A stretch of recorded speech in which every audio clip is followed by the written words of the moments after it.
So now we're going to graph this line, which is also in slope-intercept form here. Okay. Okay. So here, we know that our slope, okay. So we recall that slope-intercept form is when we have an equation like this: y equals mx plus b. Our coefficient of the x, which is the number in front of the x, that's our slope.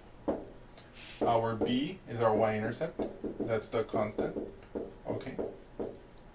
So we can tell in our case our slope is -2 and our y-intercept is 4. Okay? Okay. It's 4 because here it's +4, right? And our slope is -2 because that's the coefficient of the x term, the number in front of the x term. Okay? Okay. So now, before we actually draw a graph here, I want us to think about how we're going to interpret this slope. Okay? First of all, it's a negative slope. And second of all, it's an integer. It's not a fraction, right? So we don't know if we're going to go, how much we're going to go in either direction, right? But we recall that any number can be written as a fraction by setting it over 1. Okay, if it's not already a fraction, right? Now that's not saying that the number itself is a fraction, but like we can write it as a fraction, okay? So for example, here -2 is the same as -2 over 1, okay? Aha, and now we can interpret it, okay? When I look at this negative slope, I interpret it as follows. From a point on the line, I will go down 2 and 1 to the right. From any point on the line, I'm going to go down 2, 1 to the right to get to another point on the line. And I can continue this process to go as many times along the line as possible to capture enough of the graph that I need. Okay? So now here I have my xy axis. This is my x-axis. This is my y-axis. I can see that the y-intercept is 4, so I'm going to go 1, 2, 3, 4. And then 1, 2, 3, 4. This is 4. I'm going to plot my intercept here. That's my y-intercept. And I'm going to use this slope to find another point on the line. Okay. I know that we already talked about how to interpret it. I'm going to go down 2 and 1 to the right to find another point on this line. So I'm going to go down 2, 1, 2, and then 1 to the right to find another point on the line here. Then I'm going to go down 2 again, 1, 2, 1 to the right to find another point on the line. Okay? Aha! This is my line. Now notice, let us ask ourselves a few questions. First of all, it looks like we found the x-intercept. The x-intercept appears to be 2, 0. Let's see if that's true. If I take x equals 2 and I plug it into this equation, -2 times 2 would become -4. -4 plus 4 would be 0. So indeed, I know that that is in fact the x-intercept. Okay? Another thing we might want to notice about this is the fact that it tilts upward to the left, which is consistent with the fact that it has a negative slope. Right? So all lines that have negative slopes tilt to the left like this. Right? So that's consistent with that. And yeah, there we go. Let me see, what else do I want to say? We can use this equation, for example, to find other points on the line. Again, if we wanted to, we could find out, for example, if the x value was 100, what the y would be, or if the x value was -3, what the y would be. All these kind of things, we can find whatever point we want, depending on how we want to, depending on what information we need from this line, if it represents something in particular, right? Okay. And in fact, let me show you something else we can do here. Like for example, here, I graphed this function focusing on the y-intercept and on the slope because the graph might be of interest to us here. But what if this equation has interest to you only in the x ranges, let's say from 100 to 105? And so we might say, well, David, this graph, where I'm graphing this function, where I'm graphing this equation, this line equation on the x from 0 to 5 or whatever, is valueless. I'm only interested in the values of x that are less than 105, let's say, and that are greater than 100, right? Okay, that's great. So what we're going to do is we're going to graph it along these. We're going to make a small table here. We're going to plot points, and we're going to make a graph of this line in this region. So what we're going to do is, let's take 100, 101, 102, 103, 104, and let's find out what the y values would be here. Okay. And again, I just picked this interval just out of thin air, right? In reality, if you're actually solving a word problem, there might be some interval that is of interest to you, and you could use what we're doing right here to plot this line in that interval and to graph it in that interval so you can get the information you want out of it. Because in that particular situation, maybe it has some value to you, okay? So without further ado, let's calculate it. So if I take x equals 100, well then my y will equal to negative 2 times 100 plus 4. 2 times 100 is 200, so this will be negative 200 plus 4, which would be negative 196. Okay.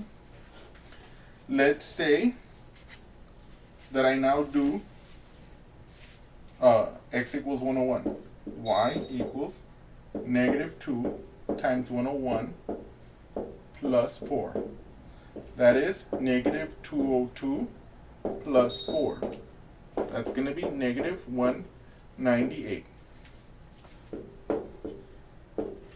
And I think you can see that as we went one up in the x, the y went down 2. This is consistent with the slope. Look what the slope is saying. If I increase x by 1, the slope will go down 2. Okay, so I can just fill out this table.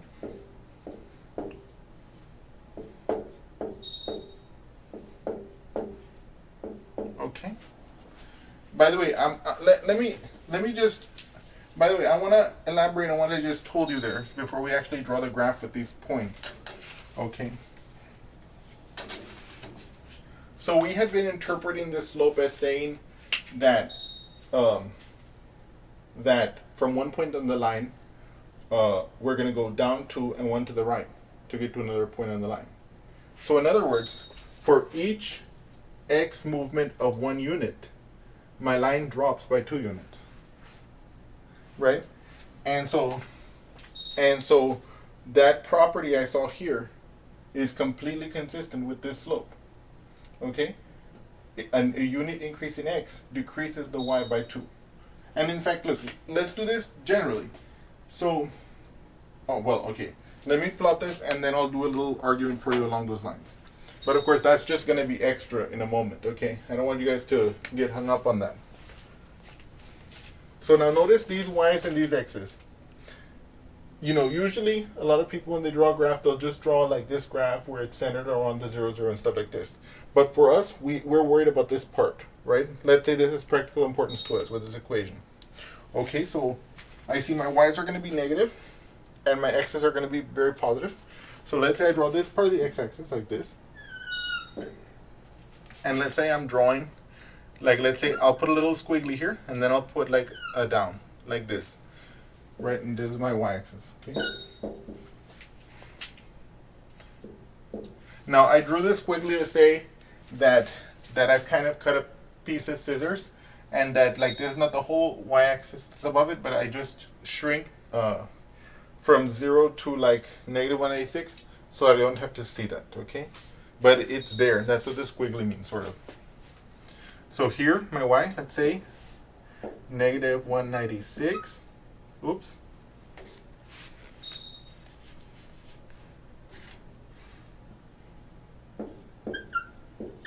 Let's say this is negative 198, right? Let's say this is negative 200, negative 202, and let's say over here, I have like 100, 101, 102, 103. Say at 100, it's negative 186. Okay.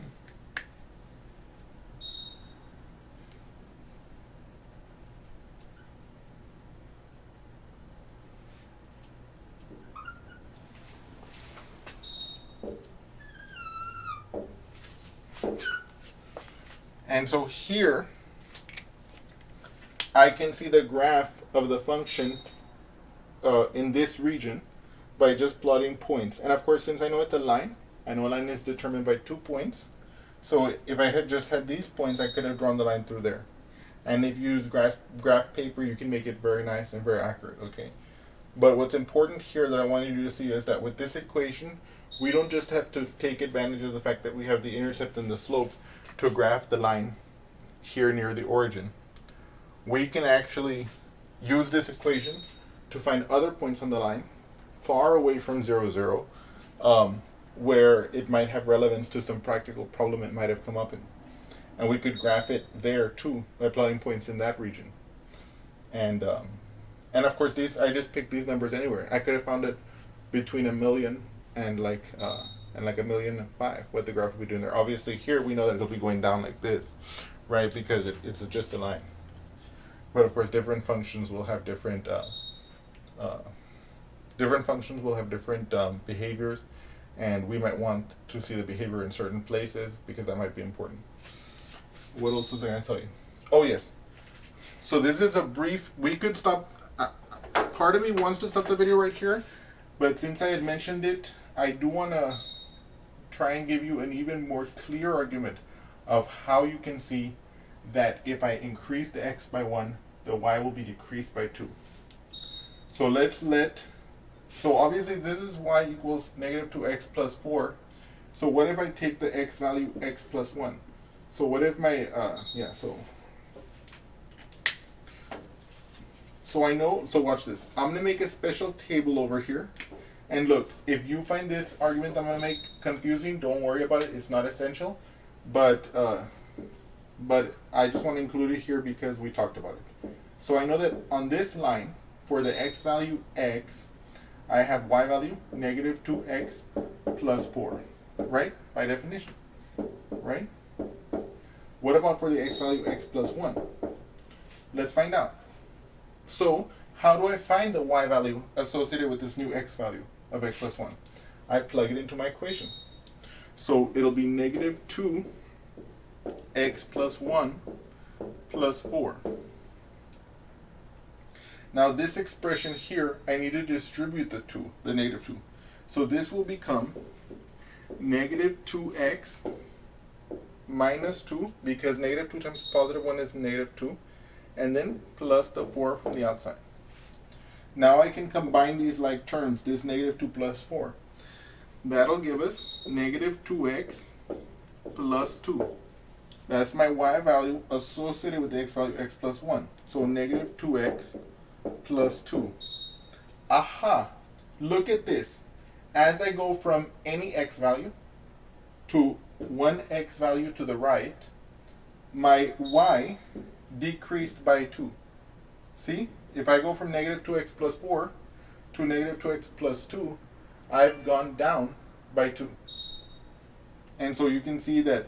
So again, if you don't understand this argument right now, it's okay, don't worry about it. It's not important to our discussion.